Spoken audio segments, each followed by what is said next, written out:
처음부터 이제 성소유자 연구를 한 건 아니었습니다. LGBT 어쩌고 저쩌고 이렇게 포스터에 붙어 있더라고요. 네. LG 브로드캐스팅 텔레 커뮤니케이션. 이상한 나라의 LI 모자라고.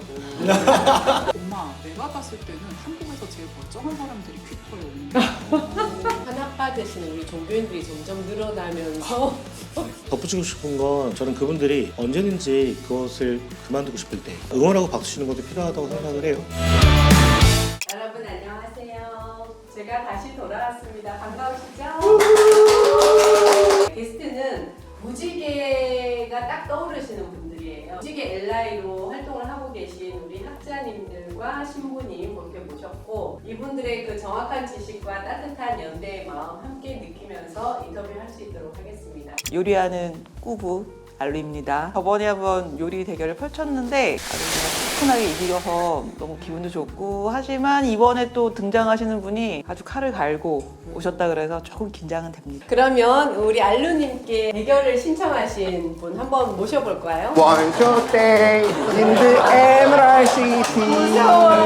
안녕하세요. 오즈의 마법사님이 계시는 에메랄드 시티에서 한식당 아리랑을 운영 중인 마덤나입니다. 반갑습니다. 마덤나? 네, 마덤나입니다. 맛이 없다는 뜻일까요? 아닙니다. 근데 낯이 있는데? 처음 봅니다, 언니.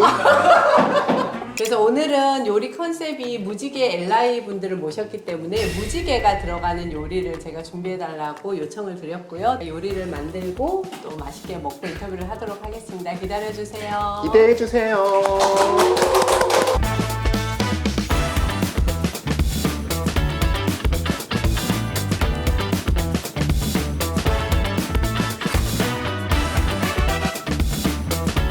네, 제가 그럼 잠깐 맛을 볼까요? 저희 육수 토종닭 쓰거든요. 이게 육수예요. 네네. 한번 드셔보세요. 이거 사오신 거 아니에요? 아닙니다. 토종닭 4시간. 맛이 나는데. 자, 이걸 살짝 네네. 먹어볼까요? 쭈꾸미 한번 드셔보세요. 쭈꾸미를? 네네. 쭈꾸미도 직접 어머. 네네. 아주 야들야들.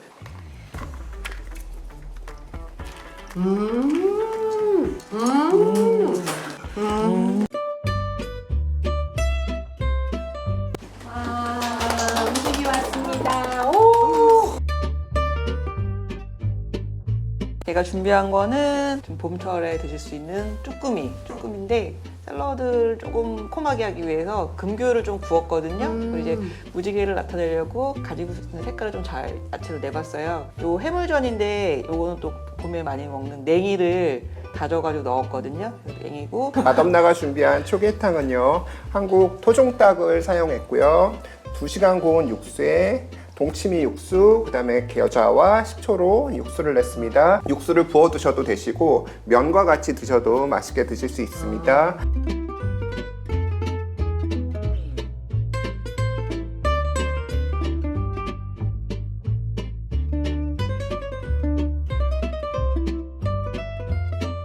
네, 저희 너무 맛있게 먹었는데요. 오늘 되게 시장하셨나봐요.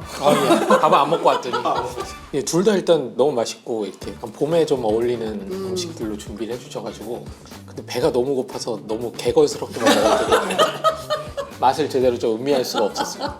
오늘 날씨랑 너무 어울리고 그리고 제가 냉이를 되게 좋아하는데 오, 냉이가 나왔어요. 냉이. 개인의 기호를 맞췄어. 오늘 아침에 나오는데 그 날씨 보잖아요. 한 15도 차이 난다 그랬는데 여기 와서 정말 봄을 맞이하는 그런 느낌이 있어요.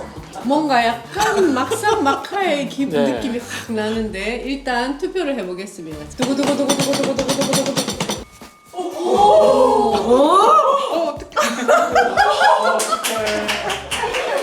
아, 오늘도 우승자가 정해졌습니다. 알루님입니다. 그 오시는 분들이 평소에 좀 제가 뵙고 싶었던 분들이라서 그래서 너무 영광이었고 그래서 그냥 저희 집에 오시면은 어떻게 준비해드릴까 하는 마음으로 준비했거든요. 근데 너무 잘 드셔주셔서 감사합니다. 음식도 맛있게 먹고 요리 대결도 펼쳐봤는데 귀하신 분들 모셔서 귀한 시간 내주셨으니까 본격적으로 이야기를 해보도록 하겠습니다. 안녕하세요. 저는 홍성수라고 합니다. 저는 숙명여자대학교 법학부에 재직하고 있고요. 우리 성소수자 연구회 지금 회장을 맡고 있고 최근에는 이제 차별금지법 제정연대 후원회장도. 안녕하세요. 저는 조수미라고 하고요. 저의 직업은 문화인류학자입니다. 저도 홍성 선생님 자키오 신부니까 한국 성소수자 연구회에서 활동하고 있고 성소수자 퀴어 연구학회에서도 이름이 너무 길어서 항상 연구학회 거기에서도 활동을 하고 있고 그 성소수자 인권 재단인 비욘디 무지개 재단의 이사를 맡아서. 안녕하세요. 저는 성공의 사회선교기관 이면서 비영리 민간단체에서 원장사제로 지금 이제 10년째 일하고 있고요. 마찬가지로 한국 성소수자 연구회 함께하고 있고 동시에 띵동에서 또 같이 또 이사 역할도 하고 있습니다. 제가 이 교수님들이나 신부님을 뵐 때마다 항상 뭔가 본인의 일도 굉장히 그냥 잘하고 계신데 굳이 왜 여기 성소수자판에 LI가 되셨을까? 어떤 계기로 이 일을 뭔가 성소수자에 대한 관심을 가지게 되셨을까? 혹은 시작하게 되셨을까? 좀 궁금했거든요. 처음부터 이제 성소수자 연구를 한 건 아니었습니다. 2004년에 유학을 가게 됐는데 LGBT 어쩌고 저쩌고 이렇게 포스터에 붙어 있더라고요. 해외. 근데 그때 LG 초콜릿폰이 굉장히 인기였거든요. LG 브로드캐스팅 텔레 커뮤니케이션 뭐 이런 거 아닐까. 그럴 정도로 이제 무지했던 시절이 있었고 한 수업을 하나 들었는데 본인을 이제 소개하시는데 성전환자이면서 트랜스젠더이면서 여자를 좋아하는 성적 지향을 가지고 있다. 이거 내가 몰랐던 너무나 무지했던 그런 세계를 그때 좀 알게 됐고 이 성소수자 이슈를 모르면 안 되겠다라는 생각을 해서 그때부터 이제 좀 그런 계기로 예. 관심을 가지다가 여기에 합류하게 되셨다. 지금 생각해보면 우연일 수도 있고 필연일 수도 있는데 대학에서 성소수자 인권운동이라고 한 게 처음 나타나기 시작하고 그래서 그때 90년 중반이죠. 90년대 95년이죠 정확하게. 저런 사람도 있고 저런 운동도 있구나 하지만 저랑은 상관이 없는. 근데 그러다가 저는 이제 98년부터 2014년까지 좀 외국 생활을 길게 했으니까 유학이기도 하면서 연구이기도 했는데 연구회로 얽히게 된 거는 그 중에 한 분이 자기가 개인 걸 저한테 1년이나 숨기고 있었던 거예요. 저랑 되게 친했는데 저한테 술김에 잘못 털어내는 바람에 그래서 이제 조사를 하고 왜 1년이나 나한테 숨겼어야 됐을까? 그리고 왜 나는 1년 동안 몰랐을까? 그러니까 이제 궁금해진 거죠. 왜 한국에선 내가 이거 하나도 몰랐어? 한국 사정은 어떻지라고 해서 찾아본 게 2014년 신촌 기업을이었어요. 그러니까 그 왜 신촌에서 막 몇 시간 동안 운동사. 그러니까 저는 그거를 보고 너무 충격을 받아가지고 2016년쯤에 창비 학당에서 지금의 멤버들이 강연을 하셔서 저는 물으러 갔어요. 그랬더니 여기 좀 앉아보세요. 전에 있던 보수적인 교회에서 어떤 분이 한 분을 소개시켜 주려고 하는데 좀 면담을 했으면 좋겠다. 그분하고 만나서 짧게 대화를 나눴는데 전도사님, 저 사실은 게이다. 또 주변에 워낙 친구들 많고 그래서 그냥 너무 별스럽지 않게 네 그냥 이렇게 얘기했는데 그분이 이제 당황하시더니 그분이 얘기하시는 게 이런 저를 하나님이 사랑하실까요? 딱 물어보신 거죠. 형제님은 있는 모습 그대로 사랑하실 겁니다. 이렇게 얘기하긴 했어요. 했는데 잘 교회 다니고 있는지 확인해 봤는데 그쪽에서는 야 너희 교회 다니는 거 아니냐. 결국에는 이제 중간에서 어딘가 사라지신 거죠. 그것 때문에 제가 이제 질문을 하기 시작한 거죠. 뭐가 문제였을까? 그게 이제 저한테는 큰 숙제가 됐고 사실 저는 연구에 연결된 건 잘 기억이 안 나요. 어느 순간 제가 거기에 앉아있지 기독교 파트 이렇게 쓰고 있고 그렇게 해서 지금 여기까지. 세 분의 얘기를 듣다 보니까 내가 2016년에 커밍아웃을 받고 이 유튜브까지 하면서 멀쩡히 살아갈 수 있는 세상 이런 세상을 만들어 주신 약간 갑자기 울컥한다. 아직 못 만들었는데. 아니 만들어가고 있으니까. 그러니까 이게 약간 이제 좀 세대 문제도 좀 있어요. 저희가 70년대생이거든요. 그 전 세대는 좀 민주화 운동 세대. 민주화 운동 세대는 성소수자 이슈나 이런 거에는 사실은 별 그렇게 관심을 갖진 않았죠. 우리가 인권이나 민주주의 같은 걸 고민하는 사람들, 뭐 종교계나 학계 다 마찬가지로 더 이상 이제 성소수자라고 하는 문제를 좀 떼놓고는 생각할 수 없는 그런 시대에 부응해서 또 이런 연구도 하고 활동도 하고 이렇게 하게 된 거 아닌가라는 생각도 듭니다. 수많은 엘라이들이 이렇게 애써주고 계신 이 시간이 쌓여서 오늘날 우리가 그랬더니 이만큼 왔고 저는 사실 신부님 그 축복식 하는 거 키퍼 때마다 보면서 이게 나를 되게 환대해준다는 그런 기분이 저는 비종교인이지만 드는데 그 종교인들한테는 그게 너무 큰 마음에 진짜 위안이 될 것 같고 우리 조수미 교수님은 또 키퍼 때마다 진짜 어디든 나타난다 주의셔가지고 진짜 지방 어디를 가도 오시고 진짜 창원에도 오셨잖아요. 그와 함께 양육을 하시고 아, 그러네 진짜. 이상한 나라의 엘라이 모자라고 훌렁거리면 저 사람은 뭔가 엄마랑. 애를 또 데리고 나와. 애가 걔인가? 왜냐면 초등학교 6학년 때부터 맞아, 따라다녔거든요. 맞아. 네, 그래가지고 저희 또 아이가 미국에서 이제 와가지고 아직 한국말을 잘 못하던 맞아요. 시절에서 여기서 미아가 되면 상당히 곤란해지는데 성소수 부모 모임 부스가 맞아. 미아 보호소다. 엄마랑 헤어져서 못 여기 찾겠으면 와요. 여기 와서 기다리고 있어. 그러면서 이제 저랑 한 3년을 그러고 다녔어요. 이제 처음에는 자기가 저를 따라왔는데 근데 이제 한 3년 있다가 엄마 내가 봤을 때는 한국에서 제일 멀쩡한 사람들이 퀴퍼에 오는 거야. 그래도 미국에서 조금 자유로운 분위기에서 자라다가 한국에 오니까 공부 가치관도 굉장히 획일화되어 있고 그래서 여기 퀴퍼에 오면 이제 숨통이 트인다. 어쨌든 이제 그런 말을 하더니 지금 기획단에 들어가 있어요. 저는 이제 그 앞서서 다른 소수자에 대한 연구들도 하고 하면서 퀴퍼가 가지고 있는 힘이라고 하는 게 결국은 이제 웃을 상황이 아닌데 웃을 수 있는 것의 힘이라고 하는 게 굉장히 중요하다고 생각을 하거든요. 이제 일본에서 오키나와인들은 표시가 안 나잖아요. 일본인 그렇죠. 보니까. 그러니까 이제 잘 숨기면 내가 다른 걸 숨기면 사실은 편하게 살 수 있는데 그렇게 살면서 스스로를 계속 지어나가다 보면 이제 나중에 자기 공간이 없어져서 이제 왜곡이 돼. 삶이 왜곡이 되거나 뭐 그러다가 뭐 병이 들거나 죽기도 하고. 약간 성소수자로. 네, 그래서 거기도 우리는 다르다 뭐 이러면서 우린 다. 오사카 한복판에서 딱 동기가 그거거든요. 오키나와 청년으로서의 자긍심이라는 말로 시작을 하는데 좀 성공하고 정착한 사람들이 왜 우리 가만히 있으면 잘 사는데 너네들이 자꾸 나대가지고 우리까지 힘들게 만드냐, 우리까지 눈에 띄게 만드냐, 우리까지 망신하게 시키냐. 퀴어 문화 축제와 거의 비슷한 종류의 얘기들이나 보다 세상을 당장 바꾸지는 못하더라도 스스로를 지킬 수 있는 에너지가 되지 않나. 우리 홍성수 교수님은 또 제가 8년 전 영상부터 봤거든요. 세바시에 나오셨더라고요. 아 그렇네요. 기억난다.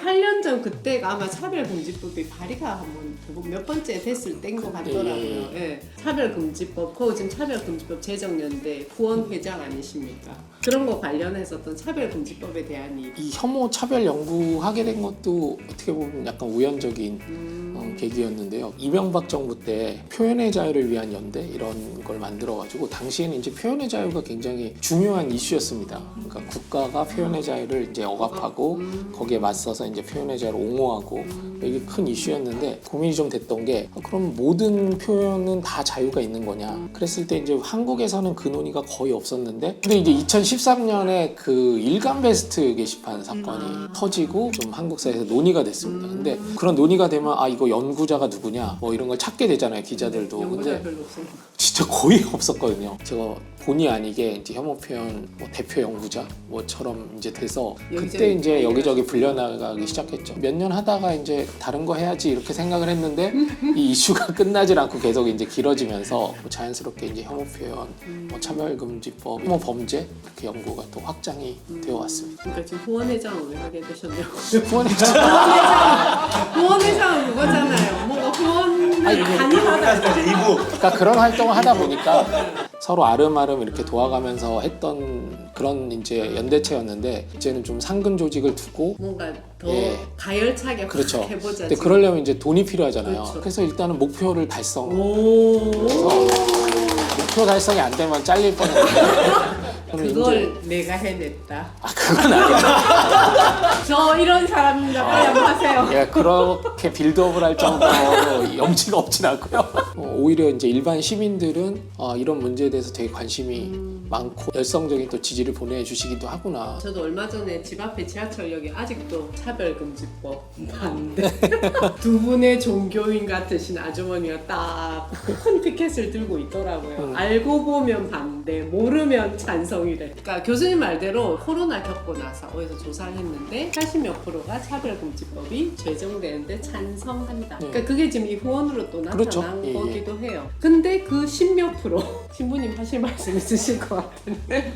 그 14년대 저희가 퀴퍼 때 이제 임원호 목사님하고 저하고 또 목사님 한 분하고 같이 축복식을 기획하게 됐던 제일 큰 이유 중에 하나가 종교와 퀴어 대립되는 구조를 만들려고 하는 그 프레임을 사실은 전환시키려고 저희가 종교 안에서 찬성하고 반대하는 다른 다양한 입장이 있을 뿐이다. 이제 이런 식으로 사실은 프레임을 전환시키는 측면에서 이제 축복식을 진행을 한 거였죠. 그러니까 종교 본연의 자리가 저는 있다고 생각을 해요. 많은 분들이 오해하시는 게 많은 분들이 정체성이라는 게 저희는 기본적으로 복합적으로 갖고 있잖아요. 그렇다면 그 사회 속의 한 분야인 종교가 어떻게 좀 더 유익한 포지션으로 사람들하고 함께 연대하고 함께 공존하면서 할 수 있을까? 그러니까 여기에 대한 답변을 할 수 있는 사람들이 많아지는 게 전 종교한테도 좋다고 생각하고 그 2000 몇 년 전이죠? 2, 3년 전에 그 국회에서 그 소위에서 공청회 하는 거 거기까지 갈 거라고 사실은 뭐 생각하지 못했던, 물론 목표는 그 이상이었지만 그러니까 그런 측면에서 종교 안에서도 목소리를 내는 사람들이 거의 이렇게 터부시되거나 이렇게 소소화되거나 하는 그런 양상이 분명히 있어요. 가치나 더 많은 사람들이 지향하는 바를 본다면 굉장히 의미 있는 변화들이 일어나고 있다고 생각을 하죠. 탄압 받으시는 우리 종교인들이 점점 늘어나면서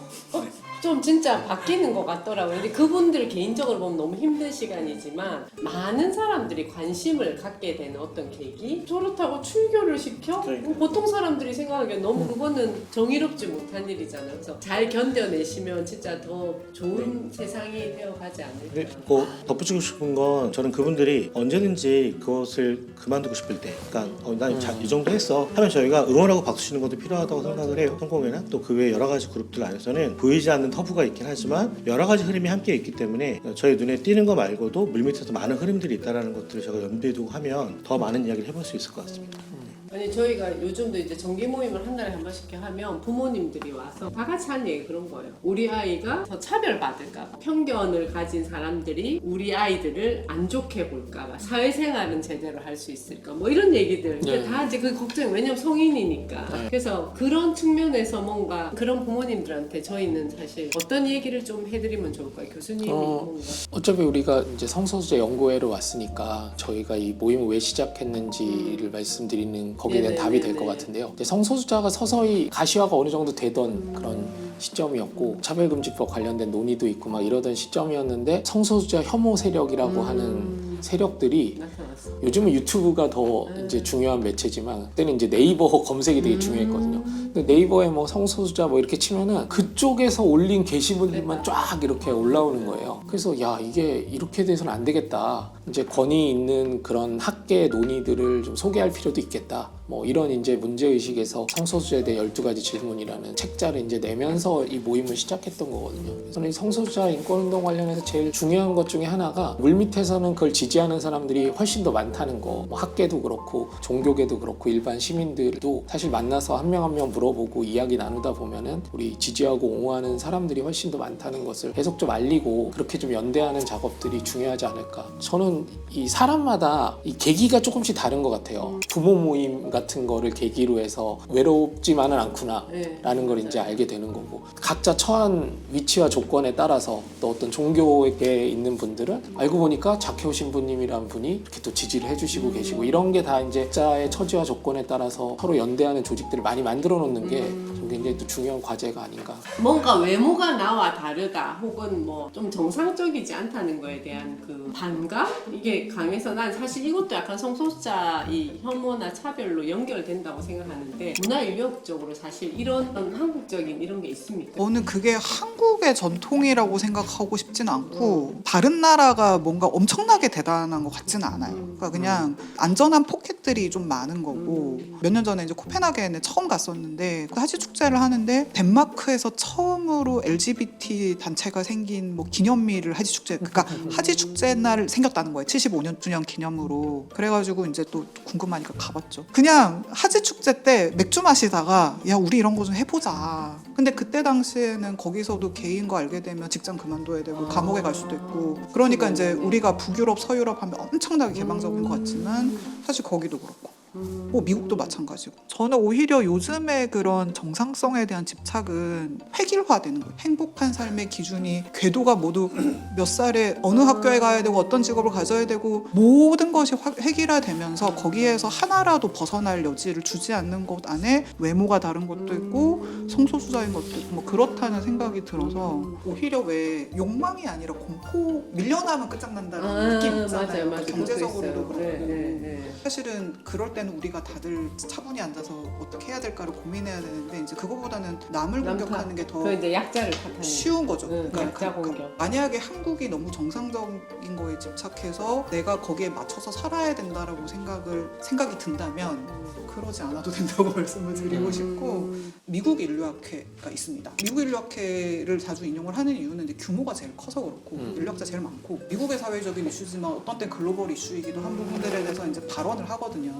2014년에는 이제 가족과 결혼에 대한 성명이라고 하는 게 있는데 취지를 말씀을 드리자면 미국 정부가 이제 혼인은 한 명의 남성과 한 명의 여성에 의한 것이다라고 해서 동성혼을 막으려고 했었을 때 우리가 100년이 넘게 전 세계와 전 지역과 전 시기를 다 연구해 봤는데 굉장히 다양한 조합이 있고 그 조합에서 벗어났기 때문에 특별히 잘못되거나 그러지 않는다. 그러니까 각자 자기 나름의 방식으로 뭐 안정적이고 어떤 정서적인 욕구, 신체적인 욕구 이런 것들을 채워주면서 다른 방식으로 가족들이 존재한다라는 것이고 마가렛 미드라고 하는 굉장히 유명한 인류학자가 저도 있습니다만 알아요. 그분이 한 말 중에 소수의 헌신적인 사려 깊은 사람들이 세상을 바꿀 수 있다고 믿는다. 그렇게 생각하면 내가 수가 적다라고 하는 게 사실 반드시 문제이거나 그렇진 않네요. 다수에게 따라야 된다는 이유는 아니지 않을까. 저희가 이제 아까도 말씀드렸지만 작년에 처음으로 또 출범을 하게 됐습니다. 그래서 매년 이제 학술 대회를 2번 개최하는 거. 그 외에는 아직 뭐 저희가 역량이 그렇게 큰 게 아니어서 서서히 이제 늘려나가는 숙명여대에서 학술 대회 한 번 하고 그 다음에 겨울에는 우리 춘천에서 또 학술 대회 한 번 이렇게 했었고요. 회원 이렇게 모집을 해보니까 정말 한 달 만에 200명 정도 되는 지금? 분들이 이제 회원 가입을 하셨어요. 네, 그러니까 그거 보면서 정식 출범을 하기 잘했다. 그 전에는 막 이렇게 회원 모집하고 이런 건 안 했거든요. 그냥 우리들끼리의 모임이었는데 마침 또 그 시점에 또 성소수자 퀴어 연구학회라는 회가 또 동시에 생겼어요. 거기는 좀 젊은 분들이 조금 더 많기도 하고 또 근데 그 시점에 성소수자 의료 연구회도 또 같이 생겼어요. 그래서 비슷한 시기에 성소수자 연구 3대 학회가 어쨌든 대외적으로 뭔가 목소리를 내긴 참 좋을 네, 것 같아요. 네. 이 학회들이. 그 제가 2021년인가요? 그때 그 여성 인류학자들과 함께 이제 오늘을 넘는 아시아 여성이라고 하는 책을 냈었고, 근데 이제 제가 거기에서 이제 성소수자 부모 모임의 어머니들 챕터를 썼거든요. 스스로 보람 있다고 생각했던 거는 이제 그런 제가 알고 있는 성소수자 연구자 젊은 선생님이 아직 이제 부모님한테 자기는 퀴어 연구를 하고 있지만 부모님한테는 커밍아웃을 못한 제가 나중에 커밍아웃을 하면 이 책을 어머니한테 드리고 싶어요라고 얘기를 해서 아 이게 뭔가 부모님들한테도 와닿을 수 있는 책인가 보다라고 생각을 해서 혹시 고민이시면 맞아요. 그 책을 읽어보시면 좋을 것 네. 같습니다. 여러분 아는 게 힘입니다, 진짜. 네. 아는 만큼 세상이 보이고 상상할 수 있기 때문에 한국 성소수자 연구회 우리 신부님하고 교수님들도 앞으로 활동 많이 부탁드리고 저희랑도 연대할 수 있으면 언제든 연락 주십시오. 오늘 와주셔서 감사합니다.